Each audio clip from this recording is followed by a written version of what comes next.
Bismillahirrahmanirrahim. Assalamualaikum warahmatullahi wabarakatuh. Kita ketemu lagi bersama saya Edi Sutisna di kelas Mau Umroh dan Haji.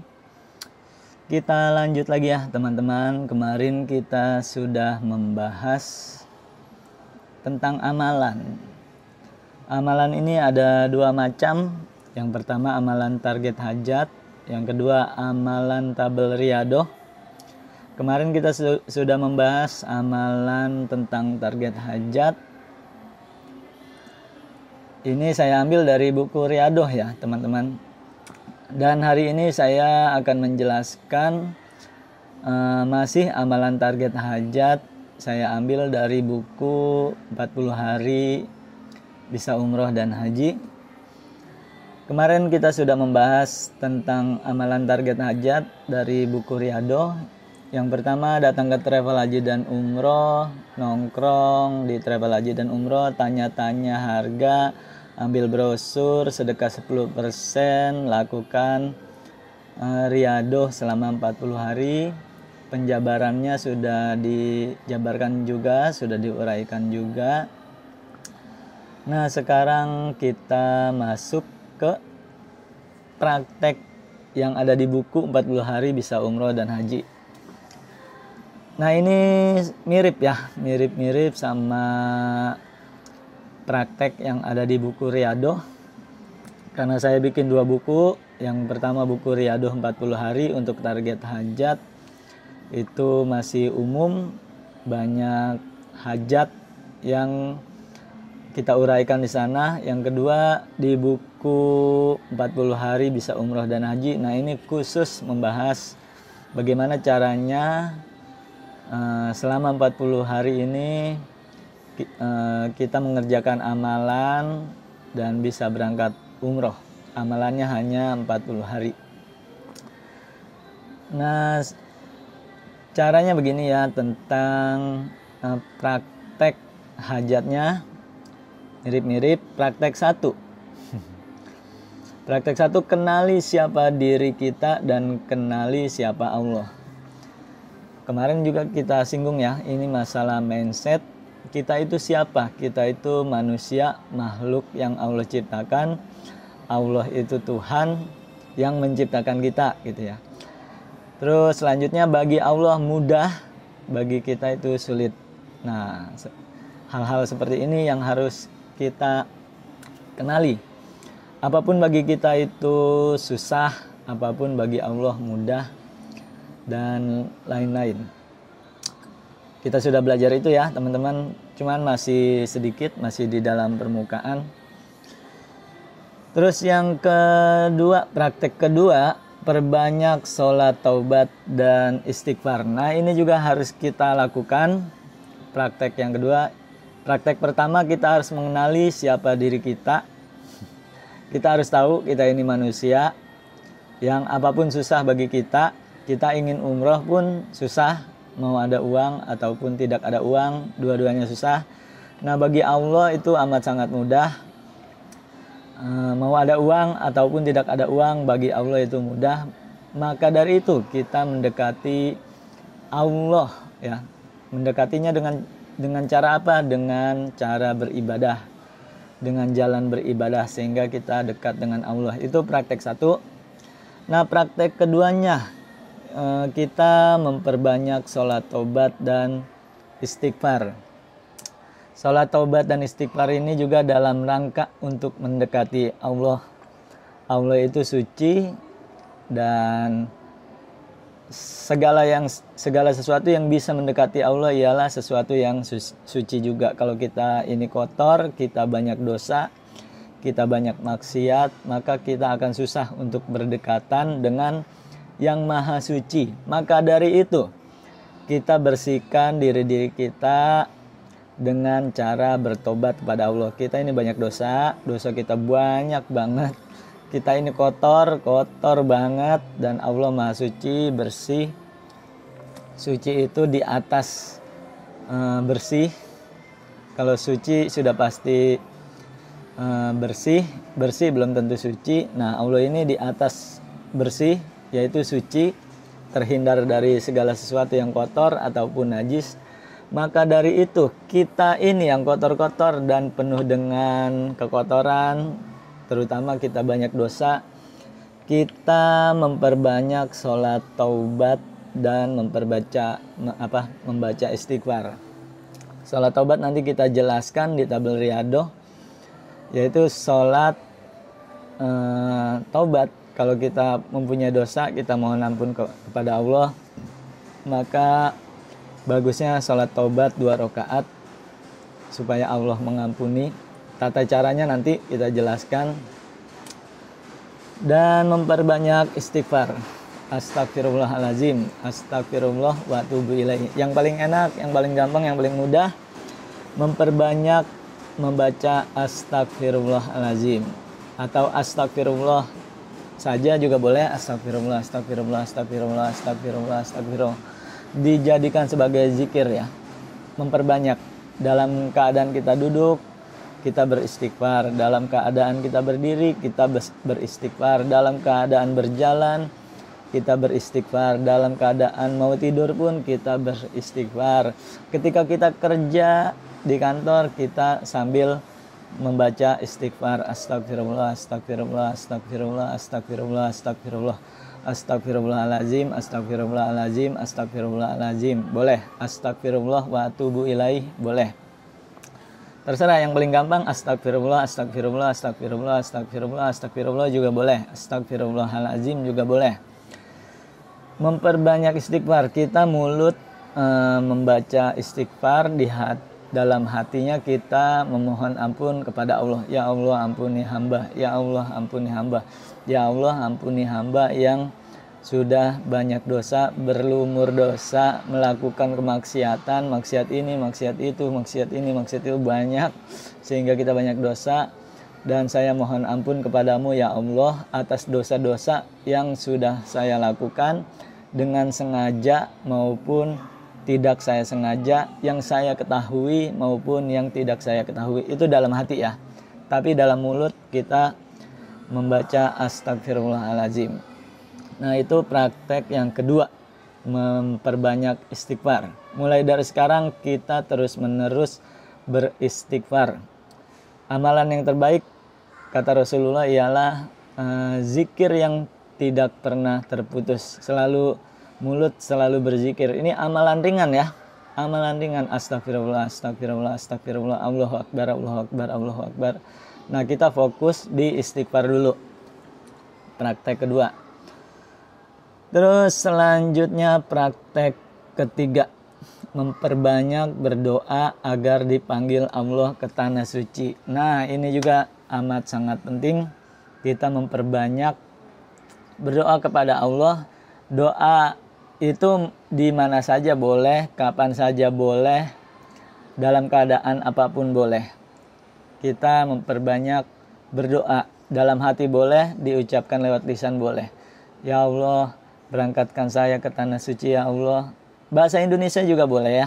Bahasa Indonesia juga boleh. Memperbanyak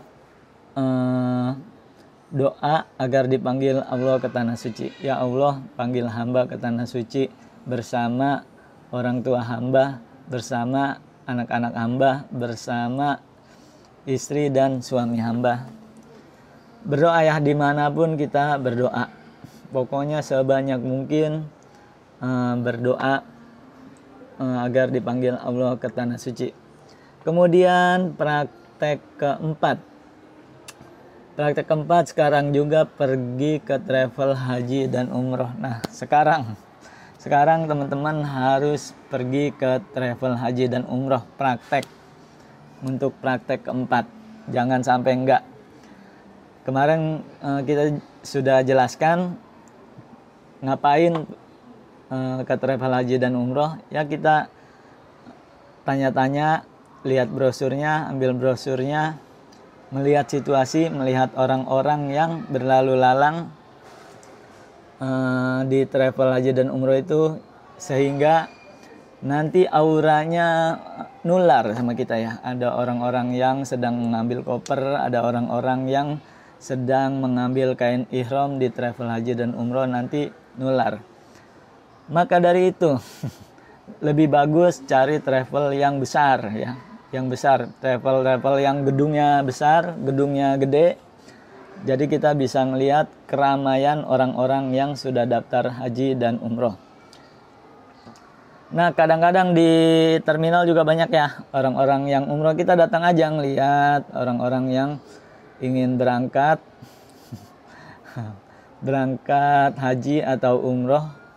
Kita ngelihat-ngelihat aja di terminal banyak rame. Kita nonton orang-orang yang sedang ceria ingin berangkat haji dan umroh. Di terminal biasanya ada ya. Atau kalau teman-teman tidak tahu jadwalnya, cari di travel haji dan umroh ada keberangkatan nggak, hari apa gitu. Misalkan hari Sabtu di sini di travel ini ada keberangkatan, ngumpulnya di terminal E gitu misalkan ya. Nah, kita datang ke ke terminal E, kita nonton aja nggak apa-apa. Nonton orang-orang yang sedang berangkat, yang sudah siap untuk haji dan umroh. Jadi teman-teman harus datang ke travel haji dan umroh. Kemarin kita sudah jelaskan ngapain aja kita di travel haji dan umroh, sudah saya jelaskan. Terus praktek yang kelima, tentukan target kapan Anda ingin pergi haji dan umroh. Nah, nanti ada jadwal di travel haji dan umroh, ada jadwal. Kita tentuin aja kapan mau berangkat untuk haji atau untuk umroh. Untuk haji misalkan tahun depan nih saya target, mudah-mudahan Allah memberangkatkan saya, dibunderin kalendernya, dibunderin, dan kita niatkan niat yang benar-benar niat, benar-benar ingin tahun depan saya ingin pergi haji.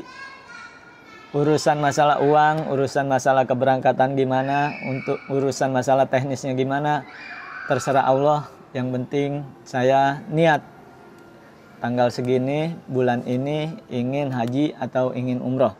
Kemudian lakukan amalan riyadoh ya. Lakukan amalan riyadoh. Ini step-stepnya yang harus teman-teman kerjakan. Praktek 1 sampai praktek 6. Kalau di sini praktek 8 harus teman-teman kerjakan ya. Tentukan atau targetkan kapan Anda ingin pergi umroh. Kalau misalkan umroh 3 bulan lagi, saya target ingin umroh, dibuletin. Terus berdoa kepada Allah, ya Allah tanggal segini, bulan ini, tahun segini saya ingin umroh, mudahkan ya Allah. Kemudian kerjakan amalan yang sudah saya kasih kemarin-kemarin ya, sama kerjakan tabel riadohnya.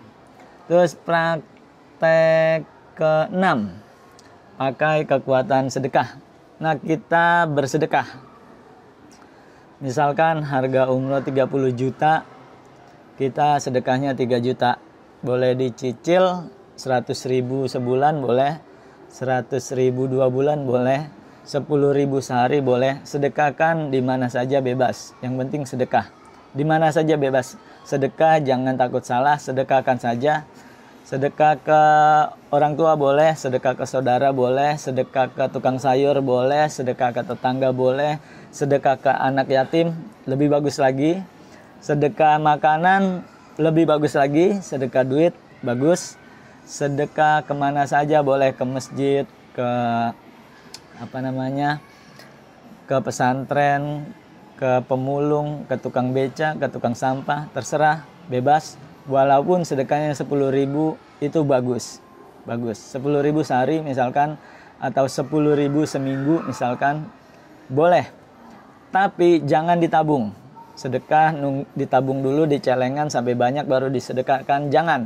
Sedekahnya langsung sedekah. Walaupun sedikit, walaupun 1.000, walaupun 2.000, walaupun 10.000, boleh. Yang penting langsung sedekah, jangan ditabung sedekahnya ya. Jangan ditabung. Nabung itu nabung, sedekah itu sedekah. Sedekah bukan nabung.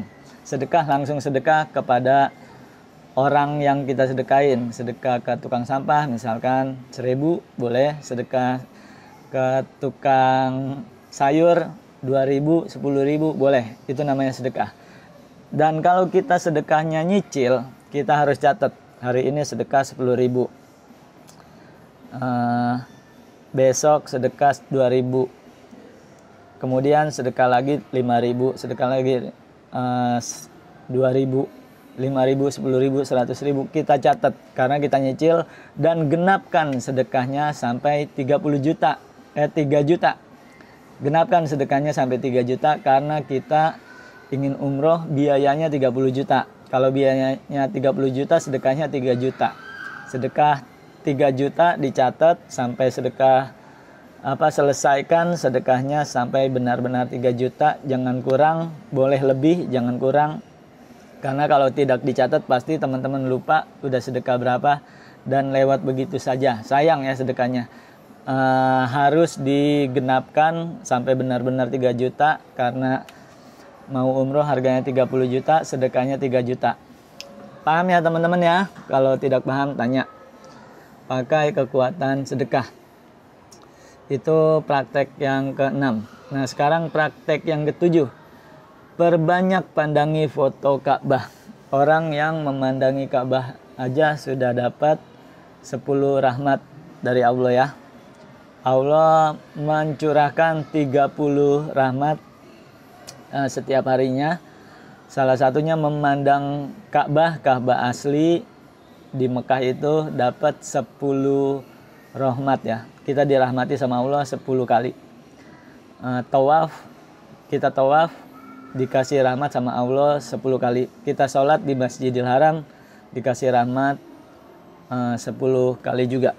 Nah, kita berhubung kita nggak bisa memandang Ka'bah langsung dari Mekah, nah kita boleh pandangi foto-fotonya, cari foto-foto di internet, kita print, kita taruh di dinding, kita taruh di kamar, kita taruh di depan sajadah, habis sholat kita pandangi foto Ka'bah. Ini penting juga ya, supaya kita niat kita benar-benar bulat, tekad kita benar-benar kuat, baja pandangi foto Ka'bah. Ya kadang-kadang kita menangis itu bagus ya. Kadang-kadang kita pas mandang foto Ka'bah kita langsung terhanyut dan menangis, ingin segera berangkat, itu bagus. Semoga Allah memampukan kita, memberangkatkan kita untuk pergi ke tanah suci. Nah, ini praktek ke-7. Perbanyak pandangi foto Ka'bah. Bisa juga kita print foto Ka'bah yang kecil ditaruh di dompet, bisa, biar kapanpun dimanapun kita bisa pandangi foto Ka'bah. Wah, ini suatu saat saya akan ada di sini, di depan Ka'bah. Terus praktek yang ke-8 ialah amalan inti. Kerjakan riyadoh atau tabel riyadoh selama 40 hari. Insya Allah setelah materi ini kita akan belajar bagaimana caranya mengerjakan tabel riyadoh selama 40 hari. Hari ini sampai di sini dulu. Semoga bermanfaat. Assalamualaikum warahmatullahi wabarakatuh.